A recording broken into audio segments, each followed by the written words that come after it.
Hi hello नमस्कार सगळ्यांना. स्वागत आहे तुम्हा सगळ्यांचं आजच्या आपल्या छानशा व्हिडिओमध्ये. घरोघरी मातीच्या चुली या मालिकेच्या पुढील भागामध्ये आपल्याला असं बघायला मिळतं, जानकी ही तिच्या रूममध्ये असते. ती आता कपड्यांच्या घड्या घालत असते आणि तेवढ्यातच तिथे ऐश्वर्या ही आलेली असते. ऐश्वर्या खूपच घाई गडबडीने धावत आणि घाबरलेली असते. ती आता जानकीला बोलते, जानकी मला तुला काहीतरी महत्त्वाचं सांगायचे. तेव्हा जानकी बोलते, अगं ऐश्वर्या काय झालं, एवढी का घाबरलीस तू? बोल, काय बोलायचे तुला? असं तिला ती बोलत असते. तेव्हा आता ऐश्वर्या शर्वरीबद्दल जानकीला काही सांगणार तेवढ्यातच पाठीमागनं शर्वरी ही आलेली असते. शर्वरी ऐश्वर्याला बोलते, ऐश्वर्या. तेव्हा ऐश्वर्या तिच्याकडे बघते मागे वळून आणि आता ती जानकीला काही सांगू शकत नाही.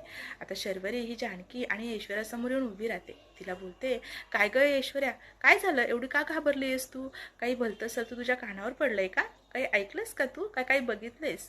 तेव्हा शर्वरीला ऐश्वर्या बोलत असते, हो, मी काळी मांजर बघितली. तेव्हा शर्वरी बोलते, काय काळी मांजर? तेव्हा ती बोलते, हो. आता जानकी बोलते, काळ्या मांजरीला घाबरलीस तू ऐश्वर्या? तेव्हा ती बोलते, हो. आता आणखी पुढे असं देखील बघायला मिळतं, शर्वरी आणि ऐश्वर्या ह्या दोघी रूमच्या बाहेर जातात. तेव्हा जानकी ही विचार करू लागते. ती बोलते, ऐश्वर्या नक्की काळ्या मांजरीलाच घाबरली आहे ना, की दुसरं काही कारण आहे?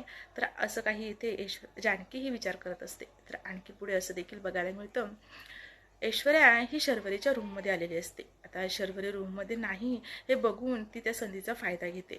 ऐश्वर्या शर्वरीची बॅग चेक करते आणि त्या बॅगमध्ये तिला एक फोन सापडतो. तेव्हा ती तो फोन बघते आणि विचार करू लागते, हा फोन शरुताईकडे कसा आणि कुणाचा आहे? असं काही ती विचार करू लागते. आता तो फोन ती पटकन तिच्याजवळ घेते आणि आता तिला बाहेर जायचं असतं रूमच्या. तेव्हा तिला शर्वरीही येताना दिसते.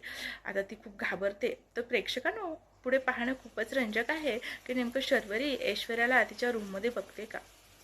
फोन कुणाचा आहे शर्वरीकडे याचा शोध ऐश्वर्या लावेल का? शर्वरीचं जे काही चाललंय आता ड्रामा इथे तो सगळ्यांना कळेल का? हे पुढे पाहणं खूपच रंजक आहे. तर